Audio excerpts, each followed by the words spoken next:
Hello? Testing 1, 2. Test. Mic check 1, 2. I love my dog. They gonna jump on you as soon as you get on. Put them big old paws on your shoulders. I know they like, dude. Got some questions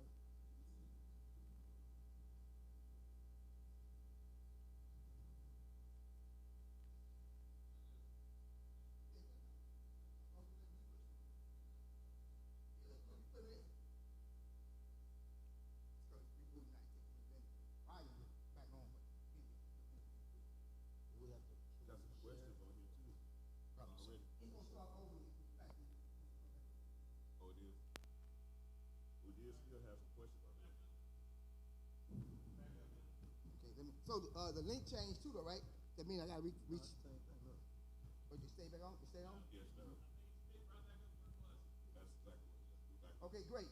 So y'all let us know if y'all can hear us. We had a power failure that's real bad weather in our community. I think we got everything. Thank you, brother. I think we got everything back on now. So y'all give us thumbs up. Y'all can hear us, see us, and start back sharing. Let everybody know we're back live. Power failure. So, okay, come on. Let us know if you can hear us. Now, I'm going to ask you a question, but I got to get back to this brother, man. You were, I don't know when you got cut off, but you were in a deep conversation about wanting your father's approval. Now, I don't see in Crushing in chapter 4 that particular phrase, but it's underwritten all over. Absolutely. So keep discussing that. I don't know what point we got cut off, but keep discussing that. And if y'all have the power, jump back off again. It's lightning and thundering. Just stay on the line. We'll be right back. Let's stay there. So basically, growing up, my parents got a divorce when I was about 5 years old, and I feel like I've forgiven my dad. I love my dad. He was doing the best that he could. His capacity was limited because of the lifestyle and the upbringing, and I grew up. I just loved to love on kids, and I also wanted that affirmation, that assurity, that love from a father. And I realized, me and my roommate, we did so much mentoring in the community college while we were playing football. We had custody of a 15-year-old, like a high school kid, through a mentoring program. And I had to, when I was trying to forgive my father, because I would tell the kids at the school and everything, forgive your father, forgive your father. But after I would train, I would always walk around the field and pray and just kind of allow myself to take everything in. And God was really convicting me because I had spoke to my father in almost a year. Because I just got tired of being the bigger person and, forgiving. It was just so draining. And I laid down on the field. I cried. I told him I forgave him. And I told him everything how I felt. I said, I do everything for these kids that I mentor, and they're not even my kids, and I just want you to love me. And it took a lot to say that. Like, I was crying, like snot bubbling, you know what I'm saying? And he received it. And so then I started doing some therapy type stuff, and I start realizing why it's easy for me to tell my mom I love him, but when I had a homeboy that was like brought up in a healthy home, I'd be like, all right, love you, bro. I'd be like, and it just would never come out. Right. And then my pastor from my freshman year of college, that's when I got saved. I ain't know Jesus was God's son, nothing. I just went all in my freshman year, and I loved Pastor Ball, and he was such an amazing, influential person in my life. It took me 13 years to tell him I love him. I would call him and say, hey, we better get on the phone. And it's like, dang, I messed up. I didn't get it.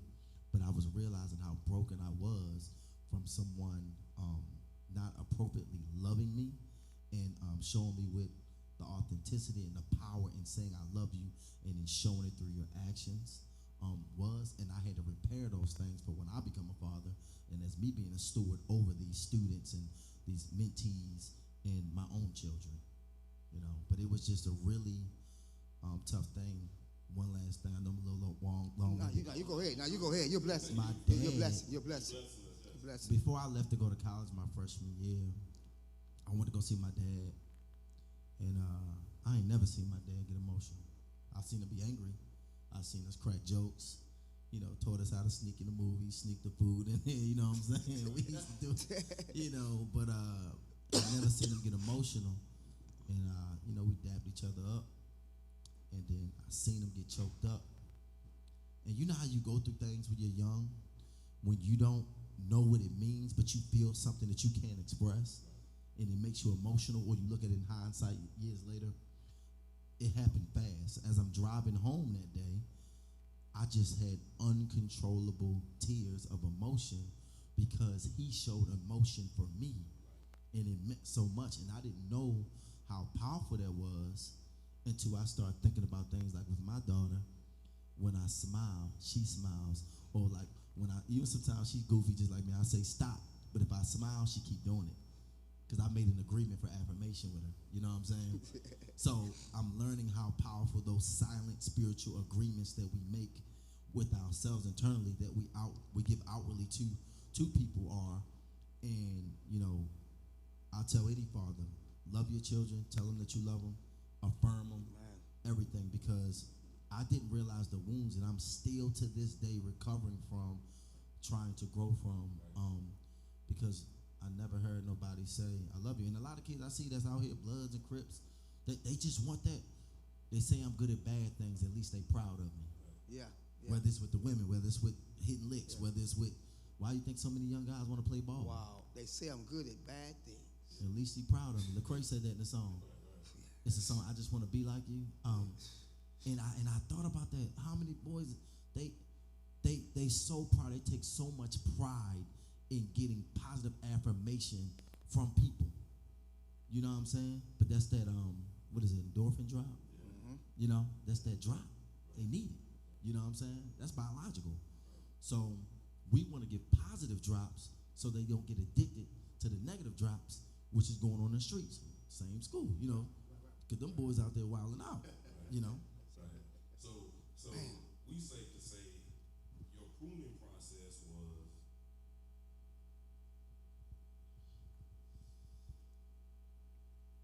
I would say the process of forgiving my dad and you know, finding out that I was having another child. You know what I'm saying? which now has brought you to Yeah. When a black man say yeah, yeah. When a black man say yeah, see what happened was transparency, brother. So one thing God was telling me, it was something I posted. Don't worry about. One thing God was telling me, especially after doing that show, because people in the blogs and all, they're ruthless, they're insensitive. It's like, bro, you don't even know me. Pray I don't see you in person. You know what I'm saying? For real. But be unapologetic. Yeah, you gotta be. Because, you know, Jesus ain't care if they was gonna be offended by what he said. He said it. Like, make it like Jesus was weak. No, Jesus was tough. You know what I'm saying? He knew they was gonna kill him. But be so unapologetic about who you are and who I've been pruning you to be, who I made you to be. Who I've been pruned to be. Because, you know, they gonna have their opinions anyway. But long as you stay in my will and you abide in my will and you allow me to be, see, we know that God is sovereign, but we're gonna let him be Lord over our lives. You know, allow him to be Lord over. Say what I need you to say, because at the end of the day, like he said in the chapter, the things that you lose in the pruning process wasn't meant to be there in the process anyway. You don't need that. So you gotta stay with it, and that's one of the biggest lessons I learned. Be unapologetic. Don't worry about what people think. And that's a daily thing that I'm working on. Not to say that I overly care about people, but certain things you don't want nobody to know that, you know, if you wet the bed till you was 9, you don't want nobody to know that. Yeah. But that may be a testimony that saves somebody. I ain't wet the bed till I was 9, I'm just saying. But, you know, clear it up, bro. I'm just saying, you know. So one thing that stood out to me in here was like when he was talking about grieving, and when you're grieving, because that pruning process will bring out a lot of grieving. But he says that ain't the time to look for answers. I was like, wait, Wow. I kind of disagree with that. I was sitting there, so you feeling like I was. Well, like that ain't the time to go look for ahead. answers. Go ahead and disagree with James. So you know, no disrespect, but in my pruning process, I found the exact opposite. You know, because mine started probably about 10 years ago. Well, I can say what I'm in now started about 10 years ago. It's been a 10-year-long pruning process of what I've been going through in the last 10 years to get me to where I can see myself heading, if that makes sense.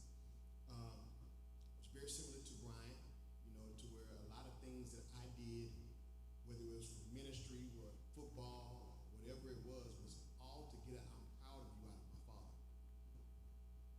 so when I turned 22 and I started my church, and my father wasn't proud, that was a hard moment, because I was coming out of denomination, and I was coming out of tradition, and God was using me in a different way, and so it wasn't a way that the tradition or the denomination that I came out of was used to, and so it was more strange to them than it was anointing, if that makes sense. Does that make sense? Mm-hmm. So my ministry being prophetic, Baptist folk really don't do that much, so just in that, it was just this long, drawn-out process of me pastoring, building the church, getting all these things, doing all these things. Matter of fact, my old building used to be right down the street. Doing all these things, and God is doing all He's doing in my life. And then, all of a sudden, I got this, but I still don't have the I'm proud of it. Church stops. Church splits. I got to start over. And at rock bottom, I finally was able to see your motive was bad. And you have to fix that. Because at the end of the day, it's not about him saying I'm proud of you. It's about you doing what I called you to do. And so, moving on, as we got into where I'm at now, talking about the whole grief thing, I buried my whole immediate family from 2011 to 2014. I bought my mom's grave plots when she passed in November of 2011, thinking I was buying it for my future wife and kids and my mom. And I ended up burying my every Sunday family in those plots. And in that place of grief, that's when God really began to speak to me about purpose and about where I was headed and about where I was going. And because those were my times, Pastor, when I was like, forget it, I don't care no more. Because at that point in time, my cheerleading squad was gone. My support system was gone. The people that uplifted me were gone. So now all I had, and I hope this doesn't sound bad, were the people who wanted me to perform for them. Because either I was Mr. Wilburn, Sean on the radio, or Pastor Sean. And it was nobody that just really knew Sean, that pushed Sean. And so that was a pruning place for me to get to a place to be closer to God. What he said in the book that stood out to me was pruning always comes after a harvest. And so it just kind of really, really struck me that every time I was in a very high place, it seemed like it was always something to knock me down. Well, that was the problem. That was God saying, this isn't it. Don't build a house here, pitch a tent. Because a lot of times we get stuck in successes. But that's what I feel about it. I think you do agree. You just looked at it from a different perspective. Okay. What I mean by that is that what he was saying is that the grieving point for us to ask questions. You were getting revelations from God without your permission. So in your grief, God didn't get your permission to download some stuff in your spirit. And when you're grieving, sometimes we can't receive because of the pain of the grief. And I'll give you a perfect example. This is real current. I left my wife's clinic today. As I was leaving, and don't think I'm strange, but I have a real relationship with God. And he said, son, your private tears so I can get the public glory. And it brought me all the way back to something that changed my life when my daughter died.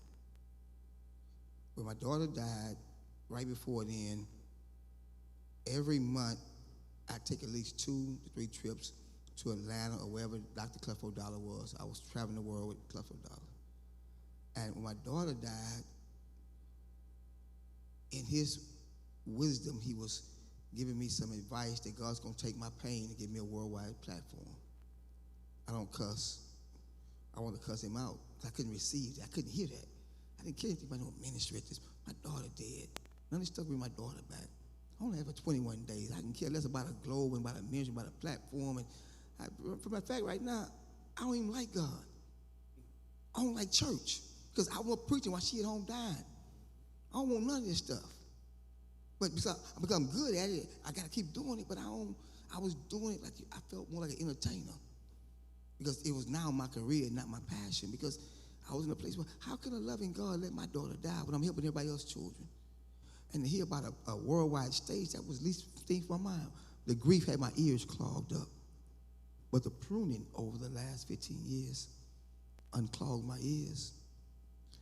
And when you said the highs and the lows, I wish I wouldn't start talking right now, to be honest. I'm in the highest point of my life.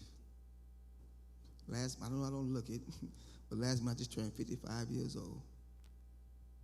And I'm just scratching the surface of what God got for me. And what happened, I started out real fast, though. I jumped straight from a football field to ministry, and it happened real fast. On staff real fast. Seeing numerical growth real fast. And then at 25, my world crashed. 30 years later, that cloud. So every time I get too high of the accolades, someone to bring that cloud back up. Yesterday, I'm on a Zoom call with some of the leading officials in this city, putting some things together, trying to solve the crime problem. And people start referencing me and this ministry as examples of how you can turn a community around. A lady on this call got so frustrated that my name kept getting called with positive affirmation. She screamed out in front of all the city leaders, "I'm sick and tired of y'all keep elevating that man. He get all the breaks. He get all the resources. Don't y'all know who he is?" And the warrior in me, you know me. God said, "Be still. Don't say a word." To hear your name being defamed about a 30-year-old lie, and God said, "Don't say a word. Just be still." So when I did speak, these were my words. This is what the pruning did for me. I said, "Ma'am," I'm going to call her name, "Ma'am, I love your passion. And you're exactly right. We all should be vocal about what we believe in. I just want to work with you. It ain't about me. It's about the people." That was yesterday. And then the day God revealed to me the reason he would let me lash back out a saying, he said, "Son, your private tears, so I can have the public glory." Because like you, I spent my whole childhood. My parents didn't raise me. I know them, love them. They didn't raise me. I'm a church boy who hated the inner church. Because you know what it meant for me? My 3 little brothers were getting to call my mom and dad, and we get to Waco and I-10. My parents and my brothers would go to the left, to a nice house in a nice community. I would be in my grandfather's vehicle going to the right, to the hoods of Fifth Ward. And I just wanted to know why. Why me? So I started good grades, athlete. Just wanted to hear the words. And I love you. Never heard them from the voice I was looking to hear it from. Heard from a bunch of females, but they really wouldn't say, "I love you." They would say, "I love the way you perform on that football field. I love the way you dress.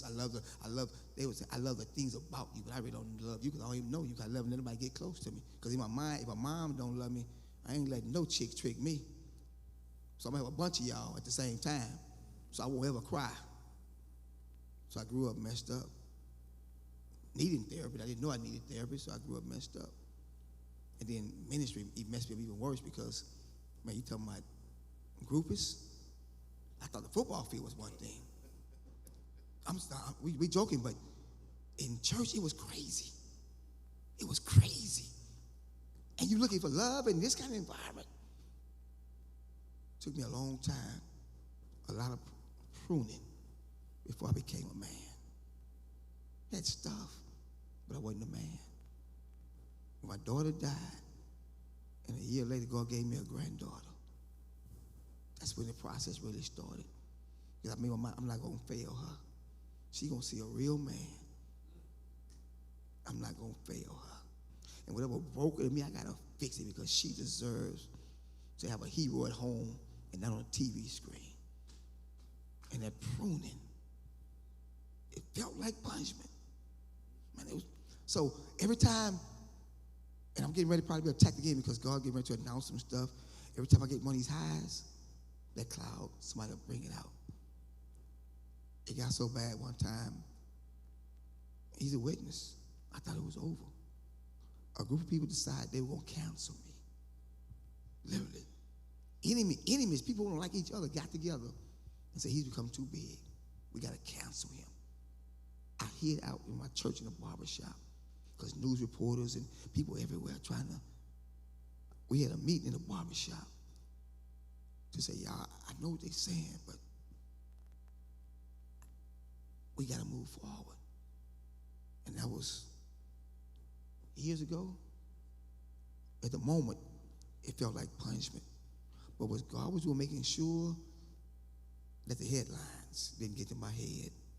So like Paul, that thorn in my flesh. So I say, God, why you let it come out that way? Because on the football field, remember, you the dude came with the cheerleaders. You love the spotlight because you was trying to get the I love yous, your approval of people. So I had to give something in your life where you would get my approval and not the approval of people. That's what the crushing, that's what the pruning did. That's why it felt like punishment, because I've been trying to get you son to a place where it's about me and you and not you and them. I'm sorry for taking up too much time. But Man, let me tell you something. Y'all are not taking up no time. I'm sitting there thinking this might be the first meeting we've had where I haven't had to do a whole lot of talking. But I mean, I think people being blessed. I think people being blessed, and I think the spirit is moving right now. And I think there's some young men and there's some older men that's listening, because you know a lot of times that's where we go. We go in a hiding place. We go in a hiding place because the fear of being transparent, the fear of being open, the fear of being hurt again. Y'all know we cry, but majority of the time we cry hard. We don't cry long, but we cry real hard when we do. in the dark. Yeah. Well, you know, that just sparked something when you said you cry hard. Becoming I'm a crybaby. I ain't gonna lie.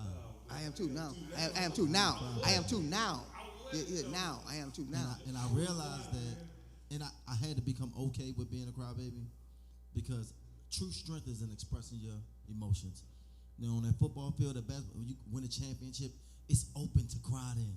But that was different. It's different. But I said, why isn't it open to cry joy or be sad and express ourselves, right? So when my grandfather passed, and I love Pop, man. When he passed in 2015, I went to the funeral, and every time I was getting choked up, looking at all the memories kept coming back, and I was just getting emotional. I go to the bathroom, and I said, man, I'm tired of going to the bathroom to cry. So I just stood out there and cried. Then my daughter was born. Looked in her eyes. I was like, dang, she got my eyes crying. Watch her sleep. I have another daughter. It's just looking at this scene is like the creation and how amazing it is. And then I start thinking about the wounds. So now, what you were saying with the pruning, it makes me think about David. Why was David a man after God's own heart when he was messing up more than anybody else, doing more egregious things? But what God always do, he always had that repentant heart, because he doesn't call the qualified, he qualifies the call. You know what I'm saying? So what was so amazing about him is his spirit and his heart that was willing to come back, right? So when we were talking, like what you were just saying, one of the notes I had, when we suffer, we look for answers, right? So you look, why me? How could I figure this out? Because our minds are finite, but God's mind is, infinite, and we can't even conceive the things of God. So that's where we go wrong, but it's just so hard not to go to what you're hardwired to do. Then as men, because we want to be protectors, we want to be strong, we want to hold it down, we don't want to say, hey, look, man. And that was so hard for me to say, you know what? I don't know what to do. The first time I had to keep my daughter overnight, I was so scared when I picked her up. And I'm known as the kids guy, right? Kids, books, love all the kids. I went to the Galleria Mall for 5 hours and just waited around because I was scared to go home. Because I didn't have no mail or somebody to call and say, hey, man, when you change, first time I changed a diaper, it was like 5-something minutes. You know what I'm saying? And I'm trying to figure out, how do I do this? Who do I call? Like, I'm here alone. I was so terrified, right? And I was like, man, I don't know what what to do. So I had to be vulnerable in that. I cried. You know what I'm saying? I'm sitting up there crying. Then you go to the next part where it says, trust in the sovereignty of God. Trusting in the sovereignty of God means acting in true faith, because I don't know what's going on. But like he said, Abraham, go there and pitch a tent. Yeah. Really, God? Like, just go here and pitch a tent. This don't even make no sense. You know what I'm saying? And then the last part, this was what really got me. We scrutinize the world for spiritual answers. It's like banging your head on a brick and thinking you're going to break it. The world does not have the spiritual answers. So it's really about reforming out, and that's how he's pruning us to go closer to him, to walk in step with his ways. Nevertheless, not your will, not my will, but your will be done. And that's the prayer I had to pray when I found out I was about to become a dad. I was just like you know when a dude rubs like this, I'm like, I don't want to tell my mom. I don't even want to tell myself. You know what I'm saying? But it's like I had to end the prayers, no matter how hard I'm gritting my teeth. I got anxiety. I'm not sleeping. I'm literally, and that's how I knew that peace of mind was so priceless, because I would literally think about it all day till I wouldn't eat. And anybody know me know I'm greedy. But I wouldn't eat. I didn't want to talk. I was like, man. And then I had these other facets of how the depression set in and how I started reacting. But I had to stop scrutinizing the world for answers that only God had. And I had to align myself with God's will, and no matter what. Not like Shadrach, Meshach, and Abednego, they said, we're going to go in there, and he's going to deliver us. But even if he doesn't. Nevertheless. And in order to stay on point with something like that, you got to stay fasting. You got to stay worshiping. You got to stay praying. You got to stay reading your word. Right. Because who was it, the prophet that was running from Jezebel? Elijah. And Elijah just did something so amazing, right? Mm-hmm. Then right afterwards, he sat under the tree and said, God, just kill me. Yeah. Because I was so exhausted. You know what I'm saying? He was so exhausted from what was going on. So that really struck, like with that pruning, like it's so many layers to that, and how it coincides with being a man and growing in manhood in this society, in this culture. And I'm thankful for y'all and situations and circumstances like this. Let me add one more aspect to that, why we need to know why. You know, because we're egotistical and we're almost borderline narcissistic. So when you tell me why, then I can fix it. You tell me why, I can control it. As long as I don't know why, I'm out of control. And my male ego needs me to be in control at all times. So God, need you tell me why, so I can fix this. Not so you can be my sovereign God or my Lord, but just so I can fix it. That's what, because someone asked the question, well, how long does pruning take? Until we're developed. Because as long as I'm asking why, I'm really saying, God, give me an answer so I can go and fix it. So I can go and fix it. So I can lean on my own understanding and make it worse than it already is. Because that's at the end of the day what we do. Because until we really submit to the pruning process, we're dying. See, when the seed that's been planted does not submit to the pruning process, it will drop and die.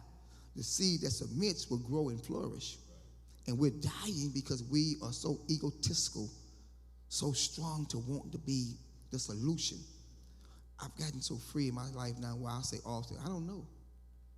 I used to think that was a sign of weakness to say I don't know. And when you said about love, I often in a barbershop setting on my way out, I said, hey, I love you. That's unusual for me. But when my grandmother, my dad's mom, died at her funeral, my dad ran up to me, grabbed me, picked me up on my feet, and said two things I've been waiting for my whole life. He said, son, I love you, and I'm proud of you. And you would, and this is don't send me no letters, but I started crying in front of all these people because I heard those words. I've been craving to hear my whole life. That was a Saturday. That next day at church on Sunday, I was rehearsing at the people and sharing with people. And next thing I know, I asked how many men out there was like me or like me. The altar was full of people. And that's when I started crying out loud in public and not being afraid. Because like you said, after every loss, man, I cried. I hated to lose. After every loss in a football game, I sat in my locker and cried. And that was okay. But I never cried in public. Everybody think I was soft until I heard my daddy say, I love you. I'm proud of you. And those tears I shed was like freedom. Man, I'm free. I got what I've been looking for my whole life. You know, one thing also that, but you know, one thing that in here also I want to just talk about a little bit is, that we didn't get a chance to talk about, is he mentioned pruning and punishment. Mentioned pruning and punishment. And it's in the intention. When he said it's in the intention, pruning and punishment. Pastor Sean, where was he going with this? And before you start, remember we had a power failure, so we're gonna go a little minute, we're gonna go a little over. Okay, Do we have the right to do that? Yeah. Okay, because we had a power failure, so we'll go a little over. So I want you to be. So pruning and punishment. What he was saying, and it struck me, and this actually, I resonated with this because he was talking about how he was being elevated and being pruned at the same time. And so here it is, he's about to preach at this church in Nigeria, you know, with millions of people about to watch, and he gets a phone call from Sarita saying that their son had just had a heart attack, and he has to stop what he's doing and go there. And so it was just this, what he was saying there to me was that there are some things that have to happen to really get you to where you're supposed to be, even though you can't see it. So he was talking about how he started his business with his brother, and had he not started that business, the church would have never got jumped off. So and he started the business and lost it, and it went belly up. They had to borrow money from their mom, all that kind of stuff, and it was embarrassing. Well, if that never happened, the Potter's house never happened. He also talked about who he trusted in that moment. Right. Yeah. Which was his brother. Right. You know, kind of going back to what I said earlier, you know, my when I first started pastoring, not that the anointing wasn't there, but it was really my motive was to continue to get it. I'm proud of you out of the person I had been chasing. And God was saying, that's not it, chase me. Chase me. So you said something, Brian, earlier that struck with me too. Talking about Elijah. Mm-hmm. And when Elijah, you know, got defeating the prophets of Baal on Mount Carmel, and then Jezebel comes and gives a word, tell him the same thing he did to the prophets. I'm going to do to him. Today, I'm going to do to him tomorrow. And just sit the word. She wasn't even that, just sit the word. Just sit the word. and so he is like, okay, what's up, God? You got the prophets now, here she go. And he left her there. And sometimes we feel like that when God is pruning us, because he'll do something one day for you, and then the next day it doesn't work. I'll tell you right now, where I'm at right now, man, I walk in a prophetic and healing ministry, but I am sitting here with a 6% kidney function on dialysis, still laying hands on the sick and they're recovering, but it ain't happening to me. Okay, Lord, what is it? Does it not work for me? Does it just work on everybody else? No, it's a pruning, because what I'm trying to show you is what you've been depending on. Wait, Nevertheless. we're not gonna let you run past that. Yeah, we're not gonna let you run past that. Say that again. Okay, so here I am, walking in a healing and prophetic ministry. This is what I do every Sunday. Okay, been doing it for years. People that are watching to tell you. And here it is, a year and a half ago, I get struck with kidney disease and almost died. Went through some things in the hospital for a week and a half. Come out, and now having to live on dialysis right now while I'm still in the pulpit preaching, while I'm still laying hands on the sick and they're recovering. But I have a 6%, I said 1, 2, 3, 4, 5, 6 kidney function. Okay? To show you the grace of God through the pruning. Because of COVID, I could not even get dialysis from January until July of 2020. But God kept me alive. Why? Because he was pruning me. It wasn't to punish me. It wasn't to kill me. But it was to prune me. Because there were some things, this is what he told me. He said, you have a gift that you understand, but now I'm about to give you the revelation to go with it. And that's what the pruning is for. Wow. That process is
He's still smiling, man. He's still smiling. You're being so Just about right now. you would never look at him and say that because you're not wearing it. You're not letting that wear you out. Right. You're using it for God's glory. That's what the pruning does. Right. He's using it for God's glory. Man, I admire you, brother. I love you, brother. And I've said that before. I love you, brother. Because one of the I was trying my time, not being attacked, but one of the times I got attacked, the guy sent an email out some kind of way, and he emailed you. I went to the parking lot and said, remember me in the barbershop parking lot? A guy got so mad at me, he just started just blasting my name. I just sent emails out, and I said, man, you probably get an email about some crazy stuff about me. He said, if I get it, I ain't worried about it. I don't care. And that's when our friendships, because you'll be amazed at how when God allows you to do that pruning process, also pruning separates. Because everything don't survive the pruning. Leeches disappear during the pruning. Can I say something? So I was supposed to get married at the end of the year. Pruning process separated all of that. And I was crying literally, like, Lord, why did you let that happen? What was did I miss you? Because I know I prayed about the situation. But he was like, no, because where I'm taking you, not everybody can hold on to that. Yeah. It's like operation, man. It's like you cut you. And sometimes when they use the scalpel on you, it ain't always. I mean, you can be cut several ways.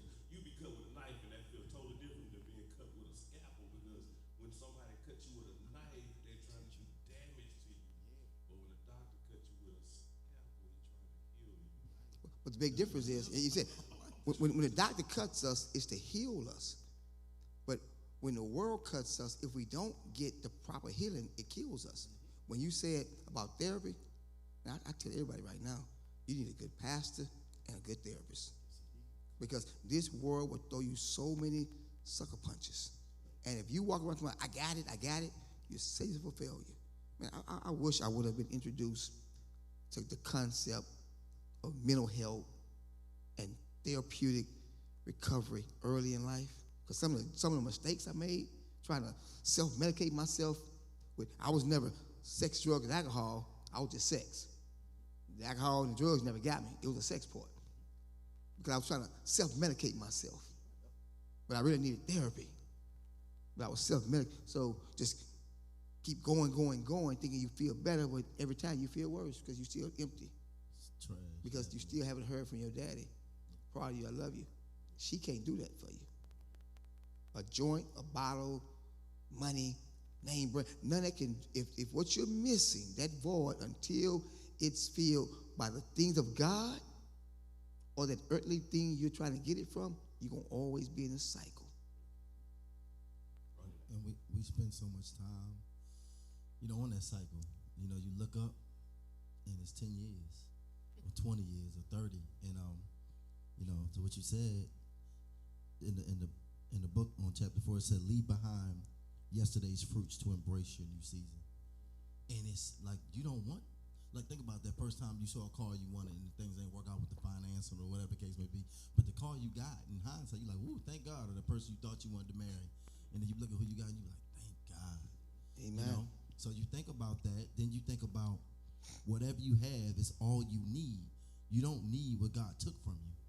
You know what I'm saying? But that's in trusting in the sovereignty of God and trusting in him, which can be tough. But that's why we have to continue to sit at his feet and sit at his face. Because think about the pain, it was talking about this, that Mary felt watching her son up there. When you talk about grieving, her son.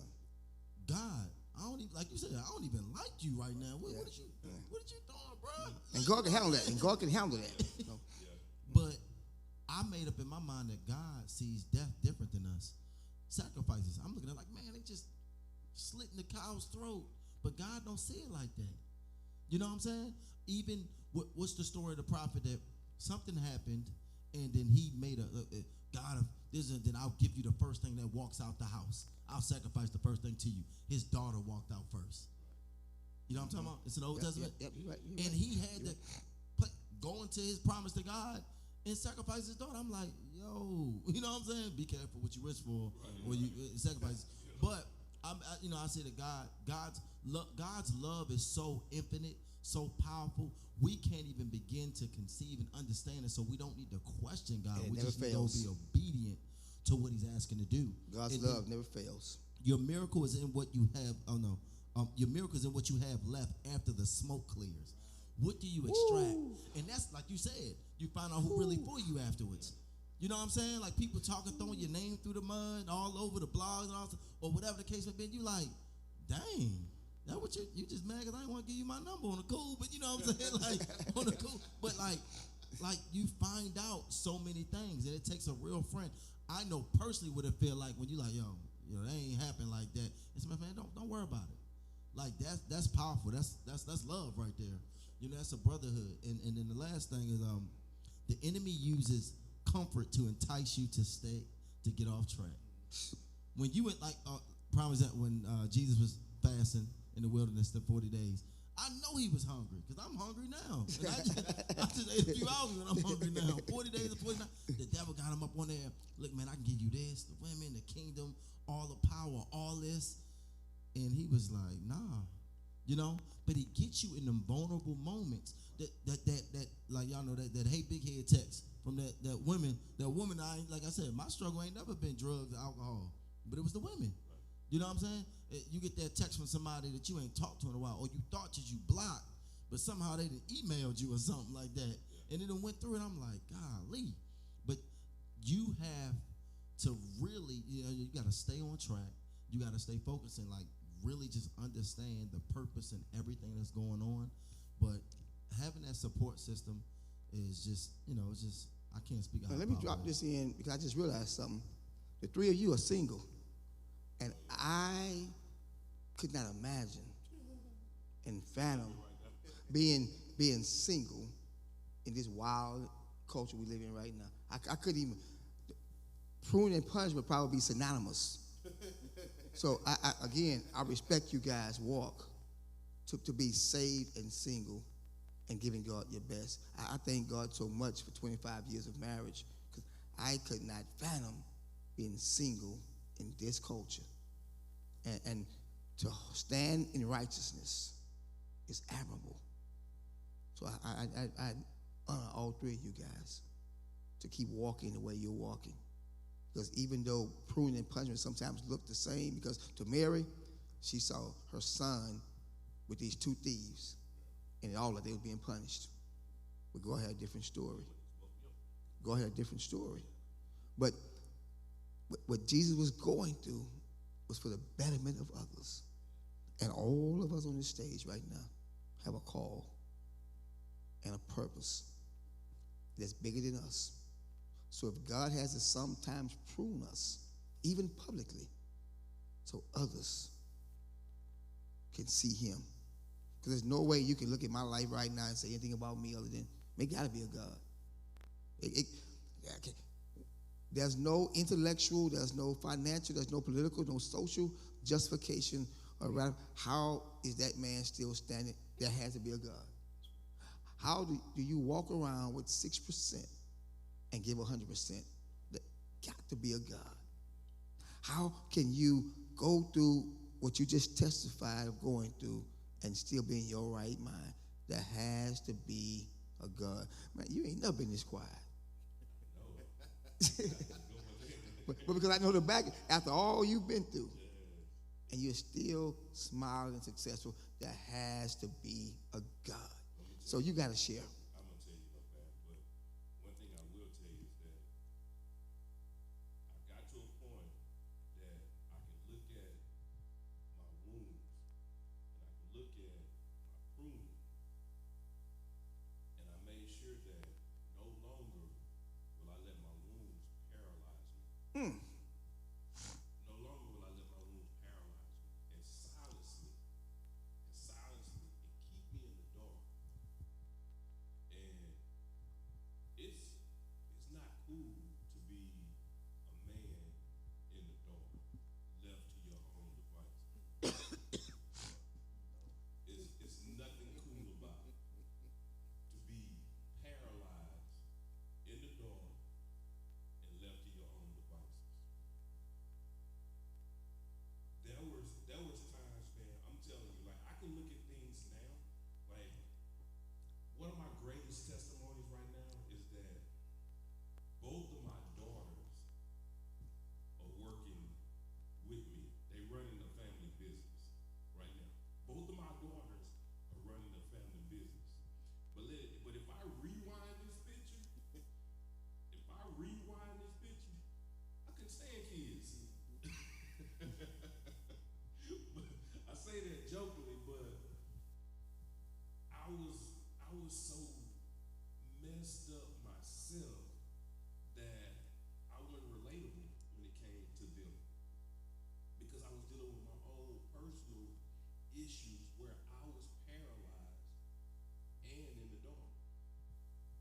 Somebody saying it's hard to hear. And what happens is that the society see you, and society know you for what you do for them, and the community know you for what you do for them, but you have your family home starving for you. So when we began our studies, we talked about purpose, and we talked about how you can be busy doing a whole lot of great things, but has nothing to do with your purpose. I was doing a whole lot of great things that had nothing to do with my purpose. When all those great things that I should have been, that I was doing, I should have been pouring it right there into those girls, right there in that household with them. Because ultimately, I had to go through this pruning process with them. Because they don't see you as the way you would want your kids to see you. When you talk about your granddaughter and how she sees you, and how she honors you, and how the words that she speak to you, and how that makes you feel, that was a longing. That was a longing that I wanted. That was a longing. And to want something and not know how to possess it or get it, it's very frustrating. Very frustrating. Drives you crazy. Say it again? Drives you crazy. To want something and not know how to tangibly touch it and get it. And then here's the other part. You can't even turn to somebody and say, can you help me? Because you paralyzed and in the dark. Yeah. You can't even turn to anybody and say, can you help me? And after going through this pruning and die, I don't know about anybody else's pruning, but mine hurt because I lost some things, and I lost some valuable things, and I lost some tangible things, and I lost some things that I never would expect losing. But in that process, God said, okay, now I got you where I can restore you. Now I got you where I can restore you because you can only focus on me now. Mm-hmm. You don't have anything else. You don't have any other distractions. You don't have any other distractions. Now you focus on me. And in that moment, it was that yielding. It was that surrendering. It was that surrendering moment where I can remember, like, saying, you got to be consistent, man. He just showed me where you just need to be consistent. Forget about what has happened. You can start right here, right now. And my favorite word right now is I made a mid-course adjustment. And that's the one thing I tell every man now. It's never too late. You can make a mid-course adjustment. And I made a mid-course adjustment. When everybody said, man, they grown now. They still love their daddy. They still need their daddy. They still need their daddy there. Still need it. And I'm living proof of making that mid-course adjustment and being consistent in their lives, what it has done for them. And when they say daddy now, I can hear the difference in daddy. I can see the difference in daddy. And it's a difference when your kids want to be around you versus they gotta be around you. Yes. Yes. So when you start talking about this pruning process and what God can do through your surrenderance, man, I could be here talking about this thing all night. Man, bless you. Beautiful thing. Bless you. Well, my closing remarks will be this, and I'm in a place I'm so free, I'm very transparent. When you hear him refer to me and my granddaughter, what you don't hear is the generation I missed. He's not saying me and my kids. He said me and my granddaughter. So I missed the mark on my kids because I was trying to become this thing. And they want to sideline watching me perform. instead of watching me serve them. But when my daughter died, I realized I would be a servant to my family. So when you said restore, so through my relationship with my granddaughter, it also allowed me to be restored with my kids, because the love for her was so priceless. It started to spread and become contagious. Now my relationship with my son and my two daughters was solid because my relationship with my granddaughter showed me how to properly love the generation that I was. See, I thought that as long as I provide, if I became this big star, they would have stuff. But they didn't want stuff, they wanted me. So God restored that, where we could have it all. And then the place I'm in right now, and I'm soliciting your prayers. I tell you, my parents didn't raise me, but my grandparents did. And my grandfather and grandmother gave me everything you could imagine in this world.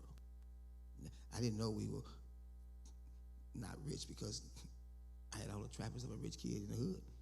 They made sure. And my grandfather died a few years ago, and my grandmother, we just celebrated her 97th birthday in April. And she's quickly diminishing in my very eyes. And I made some mistakes where they would call and say she was sick or this and that. I said, well, I'm busy right now. I'll do it later. Until my birthday. Last month, God said, son, don't take advantage of time. So now, no matter when my phone rings, if they send my grandmother named Nanny, Nanny's calling your name, she won't respond to nobody, she keep calling your name, I'll stop whatever I'm doing and drive from Champs to Fifth Ward. When I get there, it's so humbling because she's suffering in every stage of dementia. Don't know nothing, but she knows me. When I get there, she be having conversations about dead people in the past. Tell me to take her to so-and-so house who's been dead 20, 30 years ago, and I'll just say, yes, ma'am. I'll put in my car, and we'll just ride around Fifth Ward until she feels comfortable. I'll bring her back home, and I'll climb in bed with her, and we'll watch TV, and I'll talk to her. I never know. Just a last conversation. I don't care about no TV interviews. Don't care about who knows my name. None of that. In those moments when my grandmother called, I didn't say, I want Andre. Ain't no passion, Andre. Monday we had a deal here with Senior Citizens movie and lunch with the pastor. My 97-year-old grandmother rolled in. I had just left the event with Congress. But my grandmother rolled in here in that wheelchair. She said, I want to see my baby. It felt so good. We sat over there and watched the movie together. And then at some point in the middle of the movie, she said, I'm ready to go home, boy.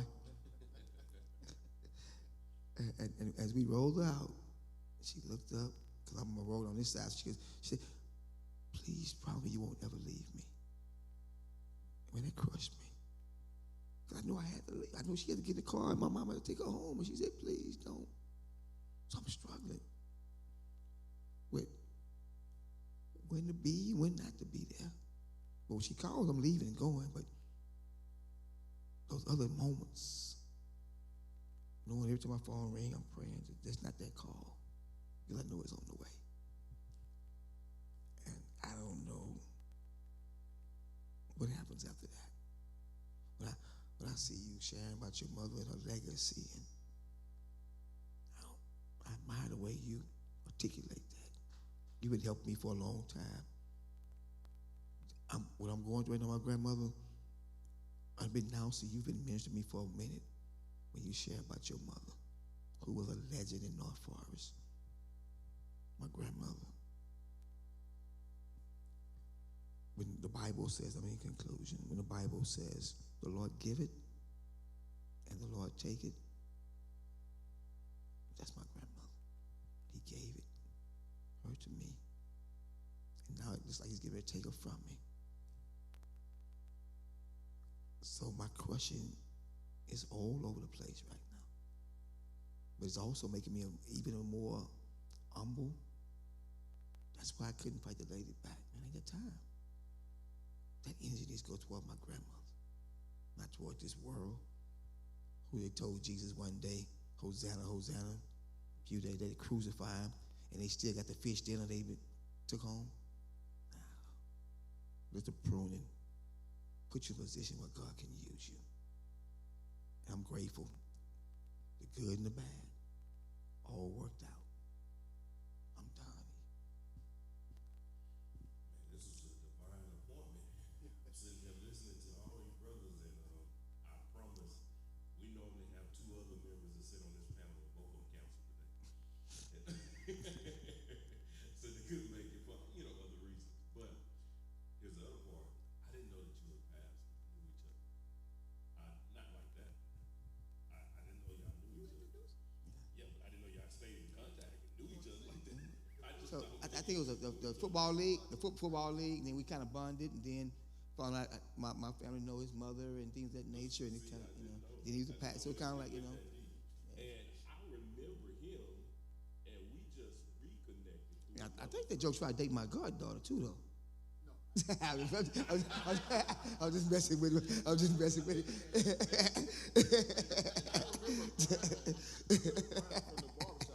I remember Brian from the barbershop, but of course we didn't know each other, and we just connected through another friend. Wow. Like last week. Divine appointments. Divine appointments. So again, divine connection, guys. This won't be our last time here together. We're gonna do this again. If you guys. We do this every first and third Monday. We just did tonight because of Memorial Day. So every first and third Monday, and I know y'all probably went, why you brought this lawnmower out? Well, Father's Day weekend, I'm sorry, I didn't tell you or ask you, but Father's Day weekend, we're gonna give this lawnmower to one of the fathers. We also gonna have a partnership with an agency to help 200 guys to get a certificate, to get 1,600 hours of training to get a job. We're gonna help men do that, and then we're gonna partner with maestros and help men get in Barber College, and we're gonna do what we can to get brothers back on the right track. So I was gonna ask Eros. I asked people on camera, they can't say no. That the weekend of Father's Day, can we sponsor some guys to get haircuts, go on job interviews, and that nature, things of that nature. So he can't never say no in front of the camera. So, so those are the kind of things this Father's Day weekend we want to do to just lift up, not a hand out, but a hand up. Because if we're not for the grace of God, there go I. So we got a lot of stuff going on for Father's Day weekend to help brothers get back in the right position. And I'm gonna have an attorney also that's gonna start doing some work to help men establish their parental rights, to make sure if you are a man, that just because you and a woman didn't work out, don't mean you and your kids shouldn't work out. And brothers are unaware of their legal rights, So I'm gonna make sure I put brothers in front of men that will help them get their custody rights and child support and all that stuff, to make sure you can be a father to your children, and no one can separate you from your children. So we're gonna fight for you. We're gonna fight for you, brother. So, final remarks. We can keep it like minute or less. Final thoughts. No, everybody final thoughts. I just gave mine, so you get your final thoughts. Yeah. Shoot, man, I'm just so thankful. I've been always wanting mentors, father figures, what I'm saying, just men to be able to lean on and talk to, so I think I'm blessed, and I'm just honored to be here, and I would encourage any other man to do the same thing, to seek, the thing that you're looking for is looking for you, so I'm just thankful, man. That's really what I am right now. And next Monday, y'all can come and sit in the audience too. If you want to start next Monday, you come sit in the audience next Monday. Go ahead. I was going to say, so first and foremost, I'm thankful for the grace of God, because that's what's carried me this far. I'm thankful for the grace of God. That's what's carried me this far. And just in dealing with this whole situation, it started with my eyes. In 2015, the doctor told me it was a 70-30 chance that I'd go blind. You see me looking at you today, and then we got to this, and Jake said something in the book. He said Job had trust and truth shaking hands in his soul. And I want to say to anybody that's out there that's going through their pruning, that's the place where you have to be, where trust and truth are shaking hands in your soul. to where no matter what you're going through, you know what God said, and you're standing on it.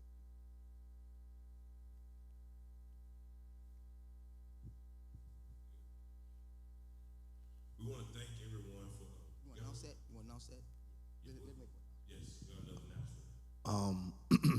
I think it's so dope how he was talking about fathers supporting each other and just parental rights. Just in my struggle, a pruning thing, I've been a big advocate for fathers' rights based on my own personal situation and, you know, learning about co-parenting and just knowing your rights. I've spent over $40,000 and haven't made any headway, you know what I'm saying? But when you know better, you do better, you know? So it's about learning that process. So I started a program called A Father's Love. We're actually doing a father's event on Saturday at Prospect Park on Fountain View. We're gonna have lawyers there. We're gonna have therapists, realists this Saturday from 10 to 12:30. We're gonna have a panel and just resources that men should have. So. I dropped it. I think your mic is working. Yeah, we good.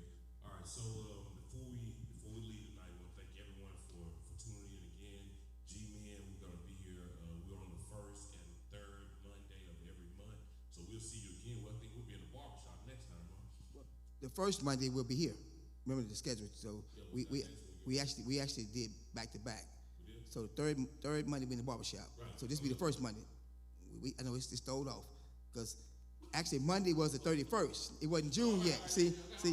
Now Monday was the 31st. It wasn't June yet. So next Monday is actually the first Monday. I know we throwed off, brother. So we'll be here with a live audience on the 7th, and then on the 21st we'll be in the barbershop. I know it's a throwed off. All right. So, Father, we thank you for this night. We thank you for the word that was shared tonight, Lord God. And we thank you for the camaraderie, Father. We thank you, Lord God, for the love, Lord God, that you have poured upon us, Lord God. And each and every voice, Lord God, that have heard us tonight, Lord God. We thank you, Lord God, for using us as willing vessels, Lord God. So, Father, give us traveling grace on tonight, Lord God, and allow us, Lord God, to continue to trust you in every area of our lives. In Jesus' name we pray. Amen. Amen. Hey, can I take the liberty?